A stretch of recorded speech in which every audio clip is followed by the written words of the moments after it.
ఉప్పులు పప్పులు ఏం ముట్టుకున్నా చేతులు కాలినట్టే అవుతున్నది కథ. ఏం రేట్లు తిండి తినాలన్నా ఎండబెట్టుకోవాలన్నా అన్నట్టే అవుతున్నది పరిస్థితి. మండిపోతున్నాయి ధరలు. ఆఖరికి ఇన్ని బియ్యం ఉడకబెట్టుకొని ఇంత తొక్కేసుకొని తిని కడుపు నింపుకుందామన్నా బియ్యం రేట్లు బగబగ మండుతున్నాయి. ఏం చెయ్యాలరా నాయన అని అనుకుంటుంటే ఇగో సెంటర్ సర్కార్ వాళ్ళు ఓ మంచి ముచ్చట చెప్పిర్రు. గదేందో చూడుర్రి. ఏం తినేటట్టు లేదు, ఏం కొనేటట్టు లేదు. 60-70 రూపాయలు పెడితే గానీ మంచి బియ్యం దొరుకుతలేవు. అందుకే ఇక అగ్వకు బియ్యం ఇచ్చే ఇగ్రం చేసింది సెంటర్ సర్కారు. కోపెన్ బియ్యం ఇస్తుర్రు కదా, మళ్ళా గివేం బియ్యం అని అనుకునేరు. సన్న బియ్యం అట.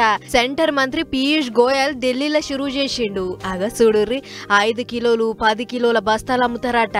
కిలో 29 రూపాయలే.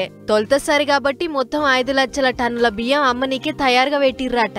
కేంద్రీయ బండార్ షాప్లలో దొరుకుతాయట గీ కిలో 29 రూపాయల బియ్యం బస్తాలు. అగ్గ అదెక్కడున్నది అని అనుకునేరు. పట్నం పబ్లిక్ కైతే కోటిలో ఉన్నదట. పుత్లిబౌలి మున్సిపల్ కాంప్లెక్స్ బిల్డింగ్ లోనే ఉన్నదట. అంతేకాదు నాంపల్లిలో ఉన్న నాఫేడ్ బిల్డింగ్ లో కూడా అమ్ముతారట. అవసరం ఉన్నోళ్ళు పోయి కొనుక్కోవచ్చట. ఇట్లే ఇక పోత అన్ని జిల్లాలలో దొరుకుతాయట భారత్ బియ్యం. అంతేకాదు ఆన్లైన్ లో ఆర్డర్ పెడితే కూడా ఇంటికొచ్చి ఇచ్చిపోతారట.